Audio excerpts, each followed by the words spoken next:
Well, as you can imagine, the double murder of two Israelis has Jews and non-Jews shook up, but many in the Jewish community, well, they're not surprised, as Jew hate has been normalized around the world.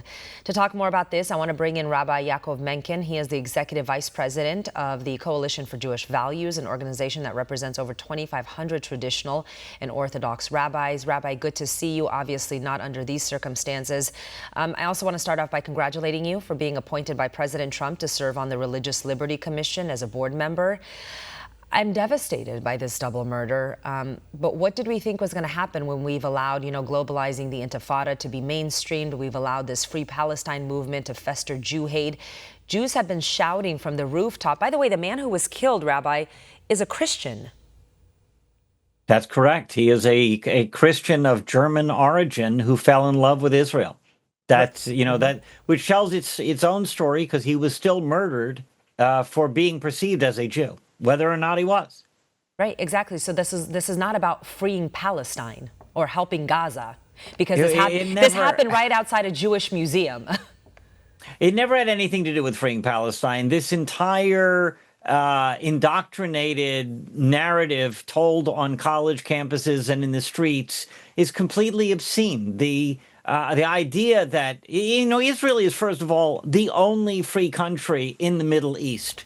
When they're calling for Palestine to be free, they mean free of Jews. It is a call for ethnic cleansing and a call for genocide. That is why he said, and by the way, he also chanted, there's only one solution, Intifada revolution, which of course echoes the Nazi final solution. It's 100% that what they were out for is Jew hatred, nothing to do with civil rights, nothing to do with humanity. Palestine is just a European colonialist moniker for the Holy Land of the Jews that for 2,000 years was a reference to Jews. Palestine was the place that the Arab League boycotted in 1945.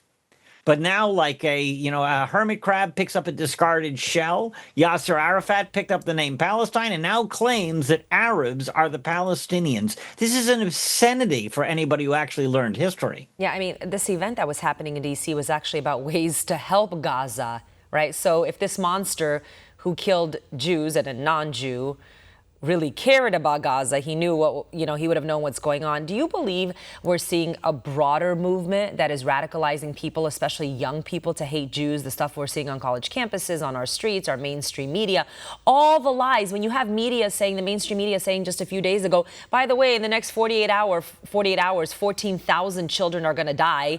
And it was not a fact. Obviously, it was a lie. But the damage was done by the time they came out and said, oh, sorry, not true.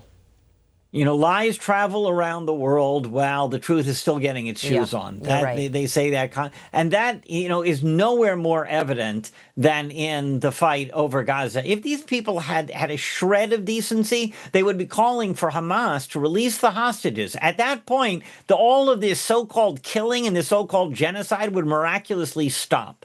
The idea that the Israelis are out to destroy a people assumes that the Gazans are a distinct people and that Israel wants to kill them at random, which is absolutely an obscenity to anybody who, again, has just a shred of knowledge of what's actually going on over there. You don't commit genocide by dropping leaflets warning people to move. You don't commit genocide by going in person rather than simply bombing the buildings. The Americans laugh at the Israelis. The Israelis will destroy a particular room in the building. The Americans said, in Iraq, if there was fire, if they took fire from a building, that building was gone.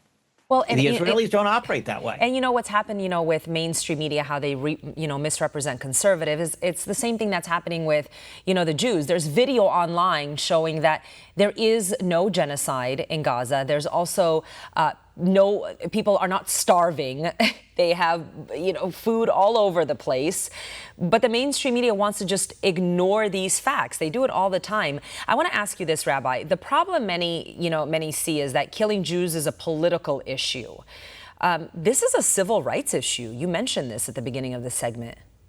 That's, look, it's absolutely of course it's a civil rights issue. It's a basic human decency issue.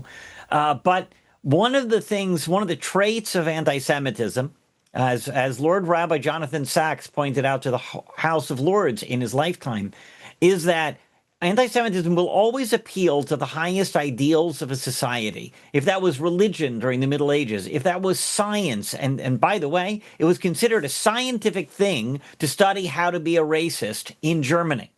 And then they made, of course, the Jews the lowest of all races. And now it's all about human rights. So they claim that it's a human rights cause to kill Jews. And by the way, if you want to see how partisan this is, I would compare the comments on this video we're doing together right now on OAN with the comments about the killing that appeared on CNN. Yeah. My son happened to tune in. He looked at CNN and one of the conservative networks, and he said, on the conservative networks, it's all about how we support the Jews and get these animals out of our country. And on CNN, it's about how the Jews deserved it. That's exactly what anti-Semitism has always looked like. Yeah. Gathering around a student and yelling shame at a student at Harvard is exactly the same thing that the Nazis did in the 1930s to Jews.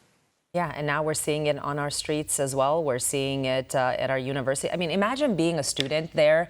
I mean, we see this on TV, but being that student there that goes to a Harvard, that goes to Columbia, and seeing this Jew hatred in your face and being a Jew, it's horrible. As an adult myself, when I see it on the streets of like New York or whatever, it's hard to handle. And then these students are forced to deal with it day in and day out. But yes, Jews and non-Jews, have been talking about this, Free Palestine movement, Intifada revolution, and now we see this. Again, what did we think was going to happen? Rabbi, as always, good to see you. Any last thoughts before we go? Thanks so much. I mean, as a Princeton alumnus, personally, I see exactly what you're talking about. Unfortunately, with the whole DEI, these formerly prestigious academic institutions are now indoctrination centers masquerading as the institutions of higher learning they used to be. And that's the tragedy for all Americans, not just Jews. Yeah, a broader movement in our nation that is radicalizing the youth, and it starts, surprise, surprise, K through 12. Rabbi Yaakov Menken, good to see you. Thank you so much for being here. Thank you for having me. We do want to take you live now to the White House. For all our viewers asking where One America News is heading in the future, we would like to introduce you to OAN Live. OAN Live is the best way to stay up to date on all of the hard-hitting, straight-shooting, national and international headlines. And the best part is, OAN Live is only $4.99 per month. All the credible, honest, unbiased reporting One America News offers at a fraction of the cost of cable. Just go to OANN.com to easily sign up for OAN Live and stay informed.